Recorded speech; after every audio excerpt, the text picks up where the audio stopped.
Good morning, my brothers and sisters. Welcome to Be With Me. We're in the book of Genesis, and today we're going to consider being the gardener and the guard of the work that the Lord has for us. This is from Genesis chapter 2. It's about working and keeping the two commandments God gives us with regards to work. So listen in. This is from Genesis chapter 2. I'm going to start in verse 10, talking about a river. A river flowed out of Eden to water the garden, and there it divided and became four rivers. The name of the first was the Pishon. It is the one that flowed around the whole land of Havilah, where there is gold. And the gold of that land is good. Bdellium and onyx stone are there. The name of the second river is the Gihon. It is the one that flowed around the whole land of Cush. And the name of the third river is the Tigris, which flows east of Assyria. And the fourth river is the Euphrates. The Lord God took the man and put him in the Garden of Eden to work it and keep it. And the Lord God commanded the man, saying, You may surely eat of every tree of the garden, but of the tree of the knowledge of good and evil you shall not eat. For the day you shall eat of it, you shall surely die. So we kind of talked about the tree of knowledge, so we're not going to talk about that today. And let's just address where Eden is. Like, where is Eden? So the Lord God took Adam and put him somewhere, and it's the Lord intent that people be somewhere.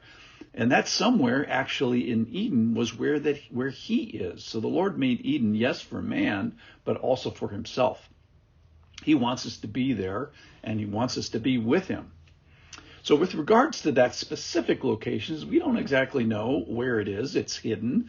I imagine if we knew where it was, what a fight there'd be like World War III with regards to where Eden is. It's perhaps in Mesopotamia, in the Fertile Crescent. Some of the rivers we don't even know the names of. The two that we do know, the Euphrates and the Tigris, are well known. The other two, nobody's ever heard of, and there's no good data to connect them to any particular river. Therefore, the point is, we don't know where Eden is. All right, let's talk about the purpose of this passage here. So the big points is the garden and the guardian. So he wants us to garden and he wants us to guard. That is, he wants us to work and he wants us to keep in general. Now, that can be work that's paid, that can be work that's not paid.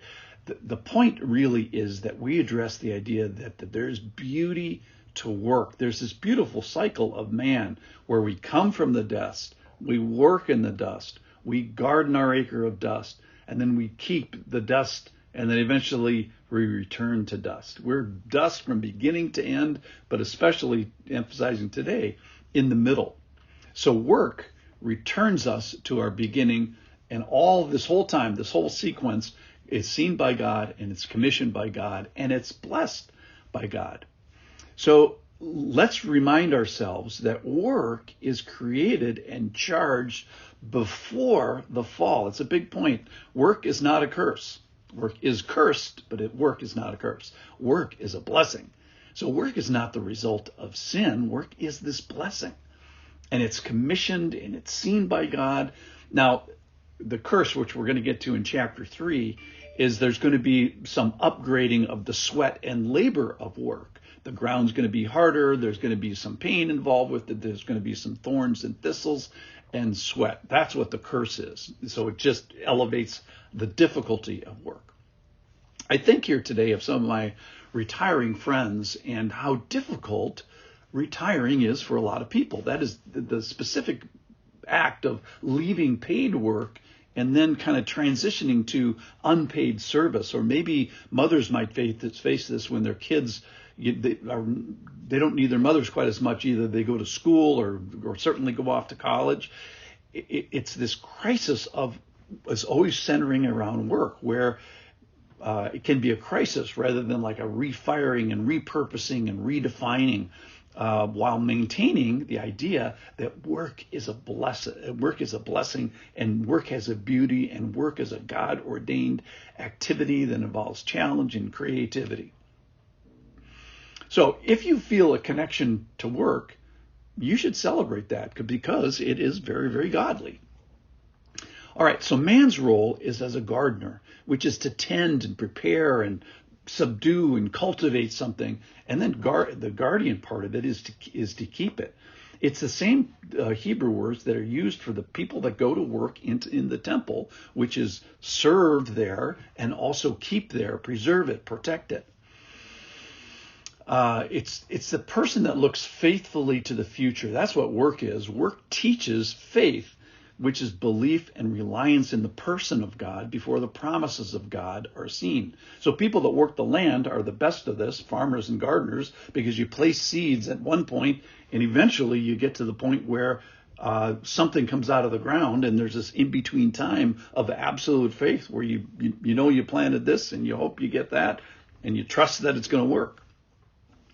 So in blessing you, I hope you have meaning to your particular work, what you put your hand to. Work is not to be avoided. People that don't work generally suffer in their lives. So we're stewards. It's not our garden. It's not our command. We're accountable for this aspect of our life. So it's okay to do something that's difficult and worthy. Colossians says it best, I think, in chapter 3:23. Whatever you do, work heartily as for the Lord and not for men. What a blessing it is to see someone work hard with purpose and with an eye to the Lord, tending and keeping. So the questions for today is, what are you a gardener of? And if you find something, do it joyfully and purposefully. What does God want you to grow? Or perhaps it's something for you, and perhaps it could be something to work for another. And what do you guard of? And therefore, if you do it diligently and relentlessly. What has the Lord given you that he wants you to keep and pass on and remain intact? So to you, O gardener and guardian, I hope you got to go. I hope you only have 7 minutes today. Why is that? Because you got to go work. Thanks for listening.